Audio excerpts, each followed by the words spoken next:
For Scientific American Science Quickly, I'm Kendra Pierre-Louis, in for Rachel Feldman.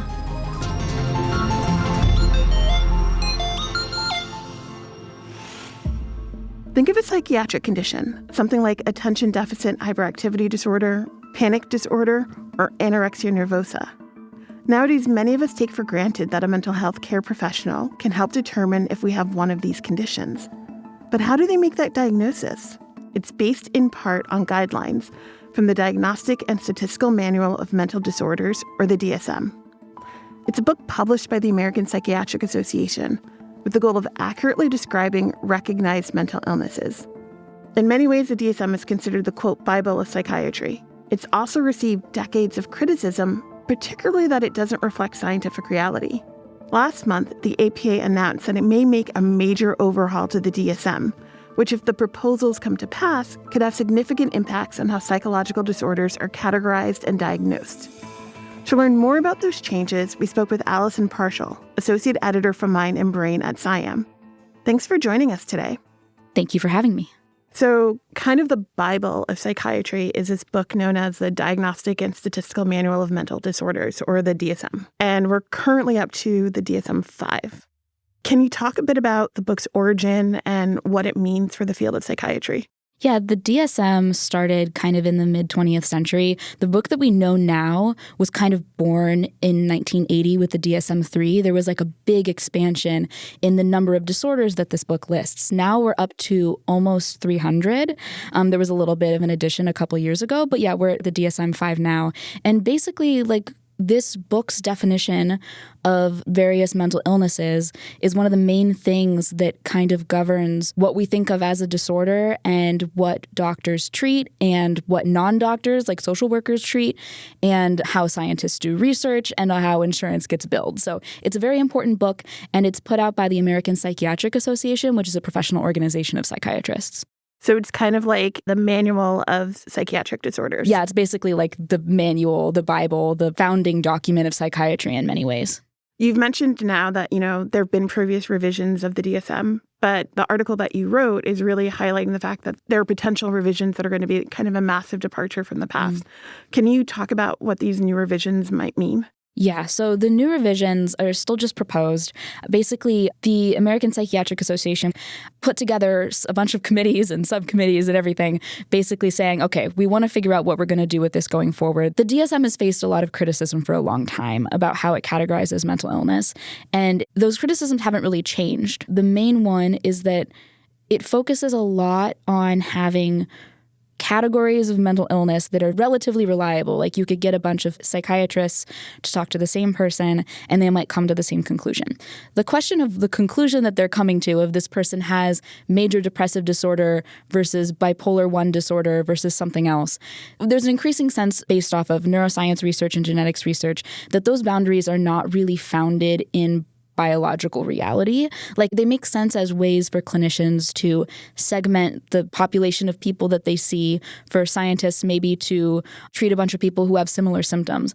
But when it comes to actually looking at genetic similarities and the way that the brain is working, it's actually really varied in a way that makes these diagnoses maybe reliable but not valid. So the criticism that the DSM often faces is that it's not scientifically valid, the categories that it's pointing to, that major depressive disorder does not actually exist as like a ground truth in the world. It is something that is helpful for psychiatrists to make as a bucket, but these buckets are a little bit made up. And so what they're trying to do with this new revision is address a lot of those criticisms that have been, long-standing by other people in the field. They're kind of doing a little bit of a grab bag approach, according to what this committee is proposing. They're proposing a new model for diagnosis where clinicians take a lot more into account than they would have before. So instead of just saying, okay, this person has major depressive disorder or post-traumatic stress disorder or bipolar 2 disorder, they're trying to let clinicians have a little bit more flexibility. So to be able to say, this person is experiencing depression or a depressive disorder, but not be more specific than they need to be. There's some cases like ER doctors. If someone comes into the ER experiencing a psychotic episode, as an ER doctor, you don't have the time or the ability or anything to figure out if this is schizophrenia, bipolar, bipolar disorder, you don't know.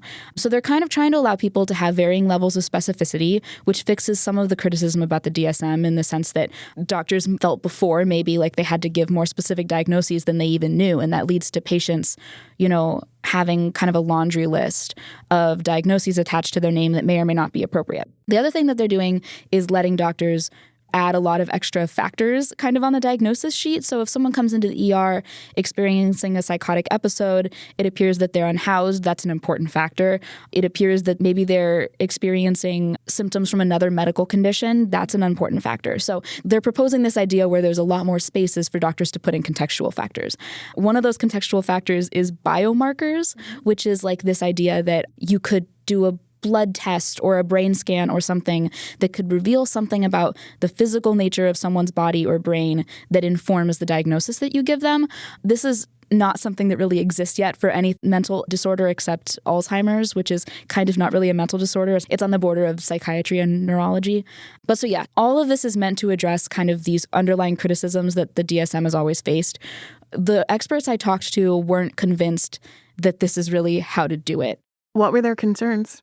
Their concerns are really fundamental, that the structure of the DSM just doesn't work for what it needs to do. Like adding the ability to have more context, that's like important, but it doesn't fix the underlying problem of the DSM, which is that it's based off of these categories that kind of don't really reflect biological reality. Can you talk a little bit more about that when you say doesn't reflect biological reality? Yeah. So there's this basically this is the question that psychiatry has always been grappling with. The DSM-3, really, there was a ton more diagnoses added in 1980. I'm being a little facetious here, but basically like 10 clinician guys in a room figuring out what they wanted to put in this book. Like the DSM has always been based off of the symptoms that people present when they go to a clinician, not necessarily their underlying biology. Mm-hmm. That's a necessity because like even to this day, we do not know what causes depression. We can't really explain what is causing a lot of these mental illnesses. If we knew that, we could make a book that catalogs mental illness that is based off of their underlying causes, not just how people present into a doctor. We can't do that. That's kind of been the North Star. Like we want to get to something that is valid, accurate, reflects reality. However, the way that maps, like basically your underlying biology and then the things that you present if you show up to a psychiatrist's office, there's a big gap between those. And when you're making a book that's just based off of clinical expertise and what you can see on the surface as a doctor, there was this hope going into the 1990s when we had all these new brain scanning technologies, this new ability to map genetic code, that these categories that physicians had picked out in like the 1970s, 1980s as, dividing the landscape of mental illness were going to be something we could see in genetics. Like, okay, we sequence people's genomes and we can clearly see this group has a difference that leads to bipolar 1 and this group has a difference that leads to bipolar 2, which are two different diagnoses that vary depending on if someone experiences manic episodes. That is not what we have seen at all. This is the story across all of neuroscience. It's the story of consciousness research. So much to do with the brain. We had all this optimism that we would figure out what causes things, and it's just way more complicated. So what all this research has shown, this genetics and neuroimaging research, is that these lines that we've carved around various disorders in the DSM are kind of artificial. Like they make sense for clinicians, so it's not that they mean nothing and are fake, but it's just not a simple story when you look at the biology. You're not going to be able to say that there's a common genetic variant that explains major depressive disorder. In fact, there's a lot of them, and then there's going to be overlap with other disorders. So that's the inherent problem that the DSM is grappling with. And the critics of the proposed new version, which is that the categories this whole thing is based off of, aren't really valid. But I guess the question that raises is if we can't just like throw a person in a scanner and be like, oh yeah, you definitely have major depressive disorder, and we don't have something based on symptomology, then what do we have? Yeah. So part of the reason I don't envy anyone working on this is that there is no option to throw out the DSM. Like that is not really a serious thing that we think people should be doing. The DSM kind of serves two purposes. One of them is what you just pointed to, I think, which is the treatment of actual people, diagnosis of actual people, the things that psychiatrists are doing in their offices, the things that licensed clinical social workers are working with people for. And then there's the research side of it, which is the scientists submitting grants to try to understand the basis of major depressive disorder or schizophrenia in people. So those are kind of two separate things. And part of the problem is that the needs of those two groups have diverged a lot. So many of the people who are really critical of the DSM will be people on the science side, where often researchers are kind of just moving on from using DSM groups. Part of this is that we don't, for example, we've discovered that there is a huge overlap between bipolar disorder and schizophrenia. Both commonly involve psychosis as a symptom. What they're finding is you're probably better off just recruiting people who experience psychosis rather than limiting it to, okay, we're studying bipolar disorder here or we're studying schizophrenia.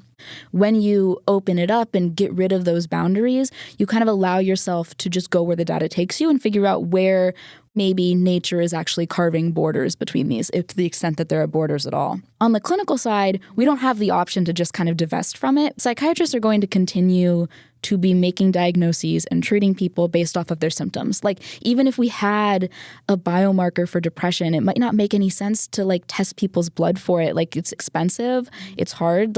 There is a need for being able to treat people just based off of their symptoms and symptomology.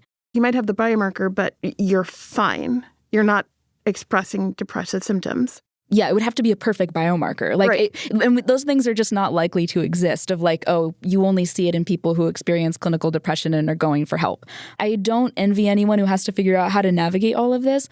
Basically, we need something like the DSM. We need something for insurers to be able to bill. We need something for people just to have a common language. Think of all the people who have figured out that they're autistic recently and have finally been wow, I have access to this word that helps me understand. Of course, the boundaries of the category of autism spectrum disorder are really fuzzy. One of the interesting things that changed with the DSM-5 is they wanted to try to make it less boundaried categories overall, and they wanted it to be more these dimensions that measure people's different traits, and it's much more fluid and non-categorical.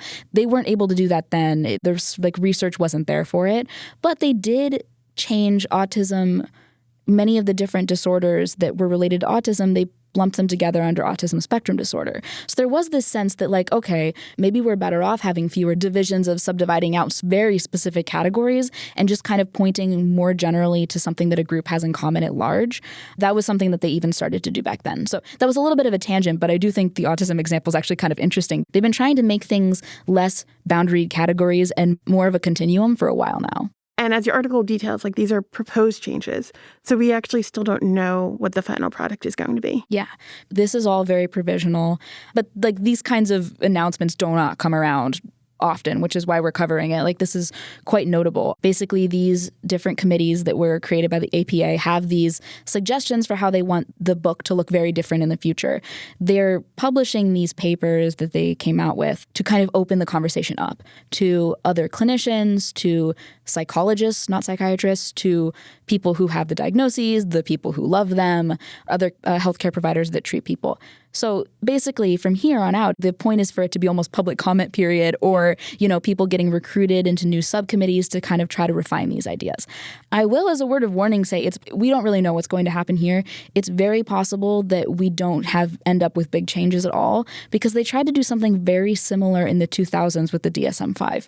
They announced these plans to kind of change it from this rigid categorical thing that maybe doesn't reflect how nature actually is and try to make it more about these dimensional traits. Mm-hmm. That did not go over well. There was a lot of pushback, a lot of backlash, and they ended up walking it back.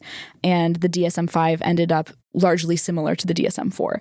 So here, it's kind of the same story. One of the sources I talked with said that these papers looked like they could have been written in 2009. If I'd told her it was written in 2009, she would have agreed with me, which I thought was kind of funny. It's not much has changed about the criticisms, right? And honestly, not a ton has changed about the science we have about what is underlying these different mental illnesses. But there is an increasing sense that okay, this is a big enough problem that we do need to change something big about our outlook, something big about how we categorize them moving forward. Well, it'll be interesting to see how it all shakes out. It could be years until we get something new. They're also trying to change the name. I just think this is funny. They're trying to change it from Diagnostic Statistical Manual to Diagnostic Scientific Manual.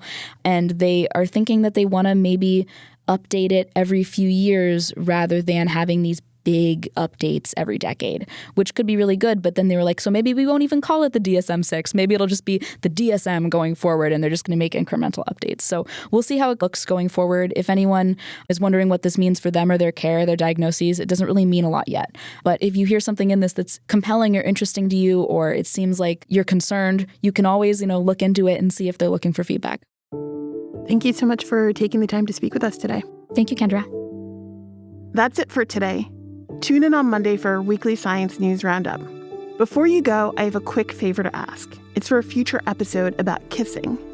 Tell us about your most memorable kiss. What made it special? How did it feel? Record a voice memo on your phone or computer and send it over to sciencequickly@sciam.com. Be sure to include your name and where you're from. Science Quickly is produced by me, Kendra Pierre-Louis, along with Fonda Mwangi, Sushmita, Pathak, and DelViscio. This episode was edited by Alex Sugiura. Shayna Posses and Aaron Shattuck fact-check our show. Our theme music was composed by Dominic Smith. Subscribe to Scientific American for more up-to-date and in-depth science news. For Scientific American, this is Kendra Pierre-Louis. Have a great weekend.